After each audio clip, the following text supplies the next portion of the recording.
Burkina Faso was changing. The air felt different, sharper, like the whole country was holding its breath, waiting for something big. President Ibrahim Traore, young, fierce, and unafraid, was leading a new kind of revolution, not with guns, but with ideas.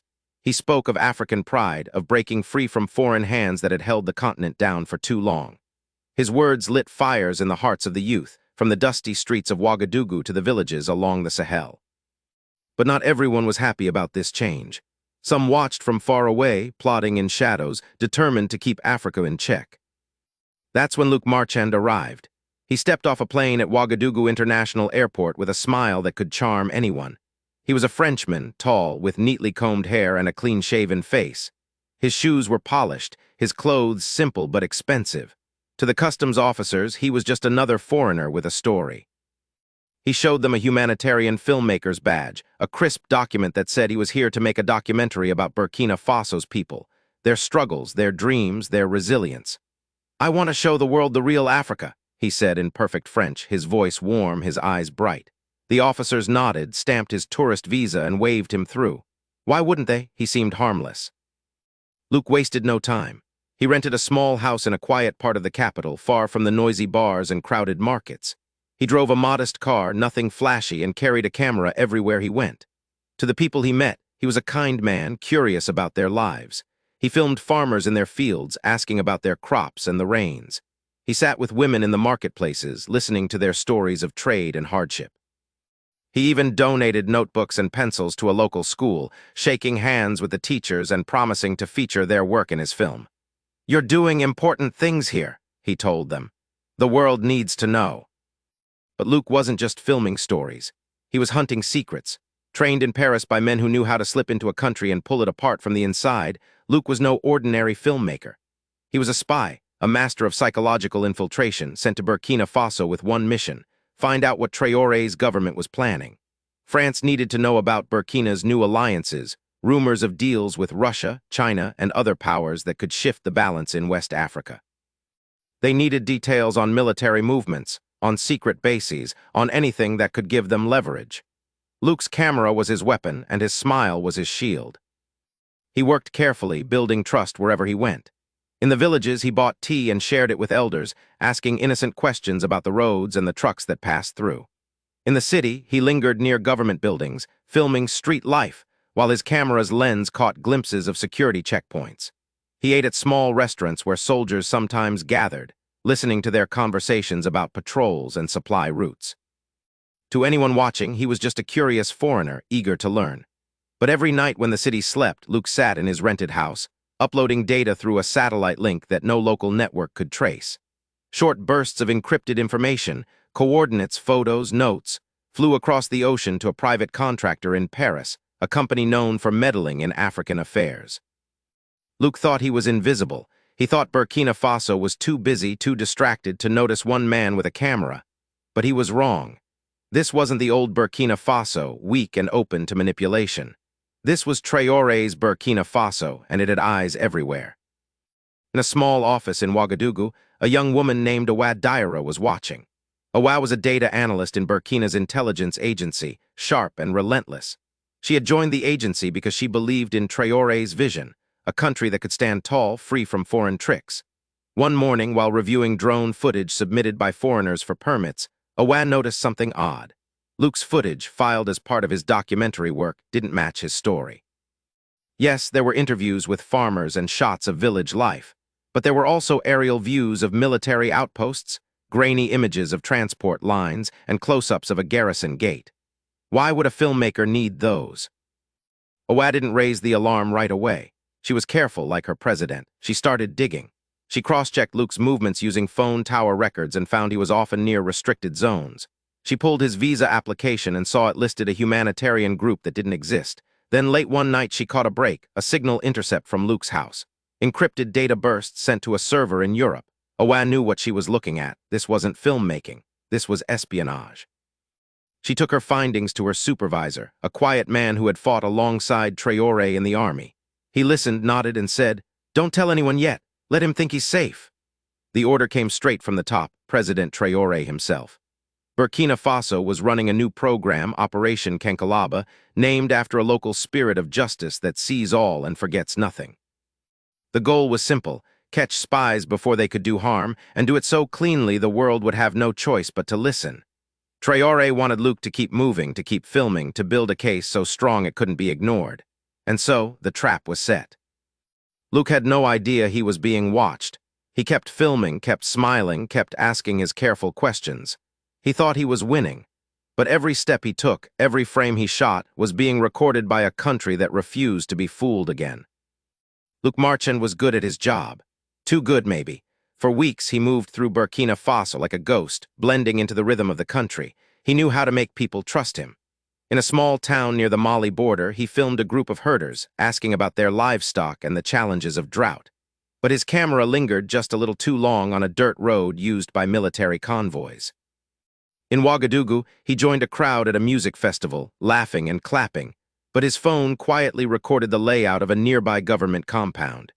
He was careful, always careful, never staying in one place too long, never asking questions that sounded too obvious.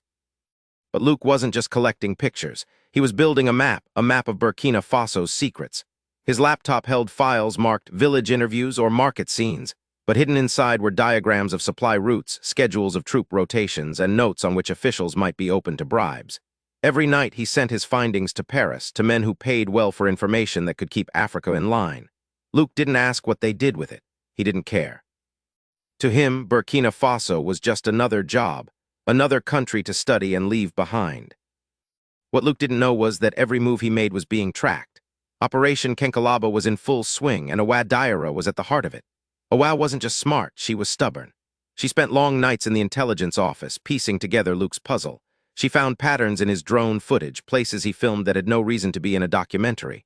A rail line carrying gold from the mines, a water tower next to an army barracks, a narrow bridge used for emergency evacuations. None of it added up for a filmmaker, but it made perfect sense for a spy. Awa's team went deeper. They tapped into Luke's satellite link, capturing fragments of his encrypted messages.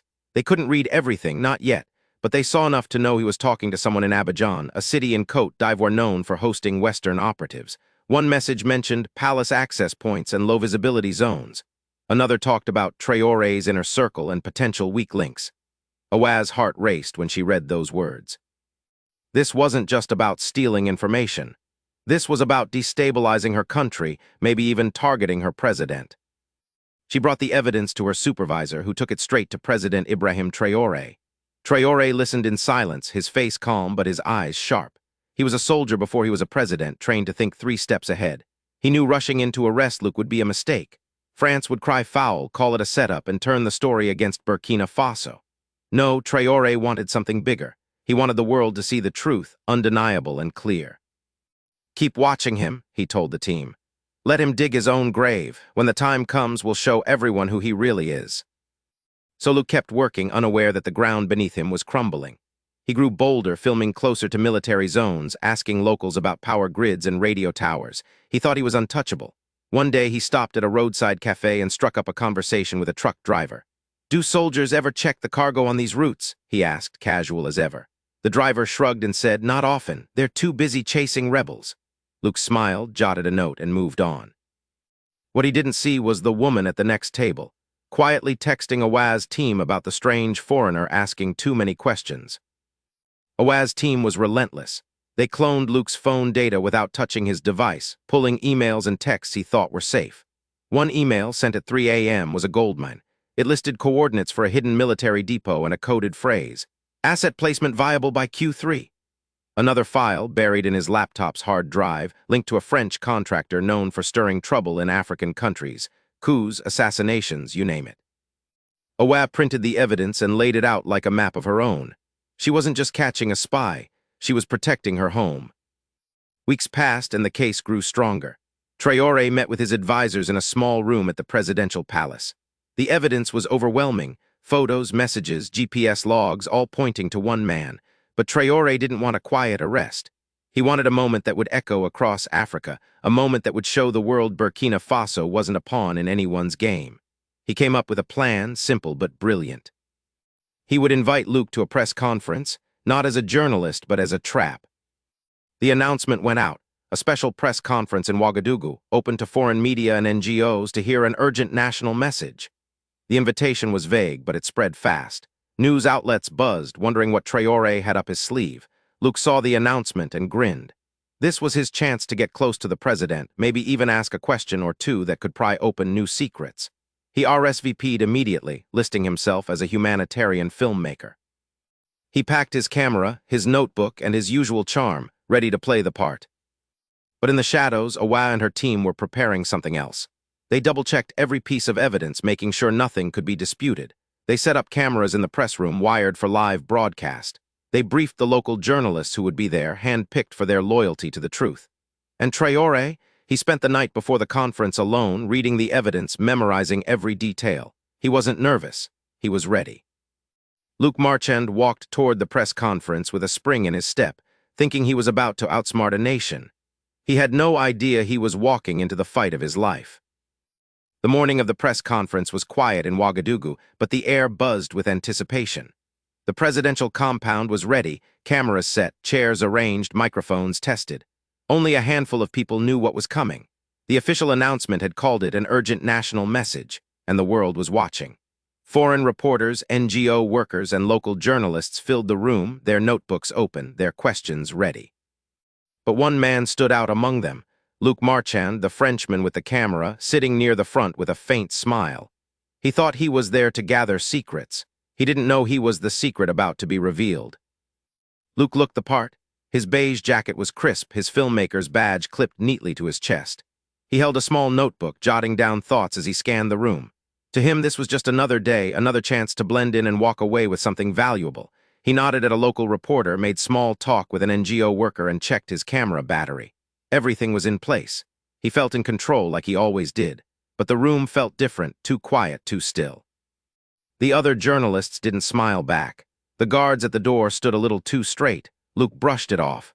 Maybe they were just nervous, he thought. Maybe they weren't used to big events like this. Then the door opened and President Ibrahim Traore walked in. He wasn't wearing a suit or a tie. He was in his military fatigues, the same ones he wore when he first took power. His face was calm, his steps steady. He didn't carry papers or a speech. He didn't need them. He looked out at the crowd, his eyes moving from face to face, and then they stopped on Luc. For a split second, Luc felt a chill, but he pushed it down. He stood up, extended his hand, and said, "Mr. President, it's an honor to be here."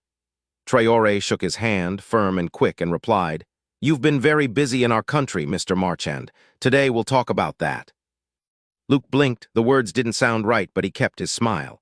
"Of course," he said, his voice steady. "I'm here to learn." Traore nodded, but there was no warmth in his eyes. He stepped to the microphone and began to speak, not to the foreign press, not to the NGOs, but to the people of Burkina Faso, to the youth of Africa. "For too long," he said, "outsiders have come to our land with smiles and promises. They say they want to help to tell our stories. But some come to take, to watch, to weaken us. Today, we show the world what that looks like." The room went silent. Luc's smile faded. Traore turned to a soldier who stepped forward with a folder and a laptop. Behind the president, a screen flickered to life. Traore looked straight at Luc and said, "Mr. Marchand, you call yourself a filmmaker. Let's see what you've been filming." The screen showed drone footage, Luc's footage. There were the farmers he interviewed, the markets he visited, but then the images changed. Aerial shots of military outposts, a rail line used for gold shipments. A grainy video of a garrison gate, zoomed in on its locks. Luc's stomach dropped. He opened his mouth to speak, but nothing came out. Traore didn't stop. "You visited 12 restricted zones in 26 days, he said, his voice steady but sharp. "You asked about our power grids, our transport routes, our soldiers' schedules. Is that what filmmakers do?" The soldier opened the folder and held up printed emails, Luc's emails, sent in the dead of night to a server in Abidjan. One read, "Palace security thin at west entrance. Asset placement possible." Another listed coordinates for a hidden weapons depot. The crowd gasped. A local journalist whispered, "This can't be real." But it was. Luc tried to recover. "This is a mistake," he said, his voice shaking. "I'm just documenting life here. Those files, they're not mine." Traore raised a hand and the screen changed again. This time it showed Luc's laptop, recovered the night before from his house without him noticing. A file opened, revealing a direct link to a French contractor known for destabilizing African governments. The name was clear, a company tied to coups, to chaos, to keeping Africa weak. Luc's face went pale. The room felt like it was closing in. Traore stepped closer, his voice low but carrying to every corner. You came to film our weaknesses, to map our future, to sell our secrets. You thought we wouldn't see you, but we did. He turned to the cameras, speaking to the world. This is what they send us, not aid, not friendship, but spies with cameras calling themselves humanitarians. They think we're asleep, but Africa sees now. The words landed like thunder.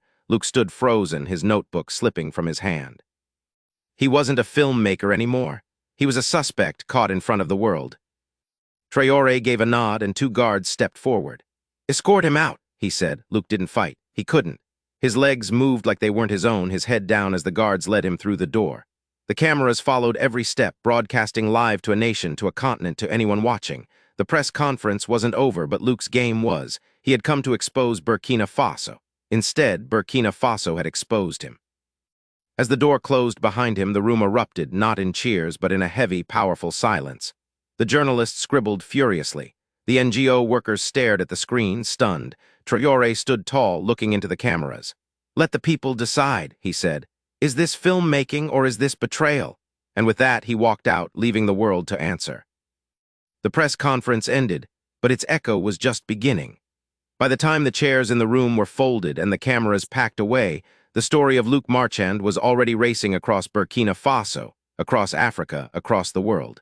It started with a single clip, just 45 seconds long, uploaded to the internet before the sun had set. It showed President Ibrahim Traore, calm and unyielding, standing before a screen of damning evidence, saying, You came to film our weaknesses, to sell our secrets, but Africa sees now. Then the camera panned to Luke Marchand, the Frenchman who thought he could outsmart a nation, walking out in silence, flanked by guards. That was all it took to set the continent on fire. In Ouagadougou, people gathered in homes, cafes, and market stalls, their phones lighting up with the video. Young men replayed it in tea shops, shouting, He caught him! Traore caught a spy on live TV. Women in the markets paused their work, watching the clip over and over, one saying, They used to come with armies, now they come with cameras. Old men listened to radio broadcasts, nodding quietly, their pride too deep for words. By nightfall, the clip had spread beyond Burkina Faso. In Ghana, Nigeria, Mali, and South Africa, it was everywhere: TikTok, WhatsApp, Facebook, Twitter. Captions read, Africa is awake. He exposed them without a fight. This is how you protect your home. The evidence was undeniable. News channels played the full press conference, showing Luke's drone footage of military outposts, his emails about palace security, his laptop linked to a French contractor known for breaking African nations. No one could call it fake. The images were too clear, the facts too sharp. In Burkina Faso, schoolchildren painted murals of Traore with the words, Africa sees now. In Kinshasa, graffiti artists sprayed the same phrase on city walls. In Bamako and Johannesburg, students shared memes of Luke's shocked face, captioned, When you think you're hunting, but you're the prey. The internet became a battlefield. A hashtag, Africasees, surged across platforms, uniting voices from Dakar to Dar es Salaam. Activists posted videos demanding transparency, calling out foreign powers that had meddled in Africa for centuries. Youth groups organized rallies, chanting Traore's words, We are no longer asleep. In Lagos, a rapper dropped a song called Eyes Open, sampling the press conference audio. In Nairobi, a university debate team argued, Is journalism the new espionage? Everywhere, the message was the same. Africa was done being a playground for spies, for lies, for hidden agendas. Luke Marchand was no longer a filmmaker or a spy. He was a symbol, a warning to anyone who thought they could slip into Africa unnoticed. After the press conference, he was taken to a military safe house outside Ouagadougou, held under tight security. Burkina Faso charged him with unauthorized surveillance and national security violations. He asked for a lawyer for the French embassy for a way out. But Traore's response was clear, delivered in a brief statement to the press. Africa is not your playground. He will face justice here where his crimes were committed. France tried to fight back. Their Ministry of Foreign Affairs issued a statement, cold and careful. We are monitoring the situation and demand fair treatment for our citizen. But they didn't mention the evidence. They didn't deny the drone footage, the emails, or the contractor's name. They couldn't. The world had seen it all, live and unfiltered. French news channels debated the story, some calling it a diplomatic embarrassment, others accusing Burkina Faso of overreacting. But their words sounded hollow against the truth on the screen. Africa wasn't listening to their excuses anymore. For 3 days, Traore stayed silent. He didn't give interviews or make speeches. He let the evidence speak, let the people carry the story. But on the fourth day, he stepped out of the presidential palace to address his country, not from a podium, but in a school courtyard in a small town. The setting was simple: children sitting cross-legged on the ground, farmers and traders standing at the back, soldiers watching quietly. No scripts, no notes, just Traore and his fatigues speaking from the heart. "They have watched us for years," he said, his voice steady but fierce. "Not to help us, but to control us.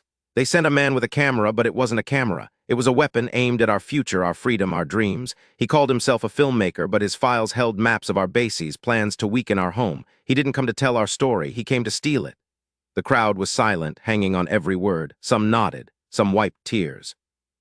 Traore looked out at them and said, "To the next one who comes with soft words and sharp tricks hidden in their bag, hear this: we are not blind.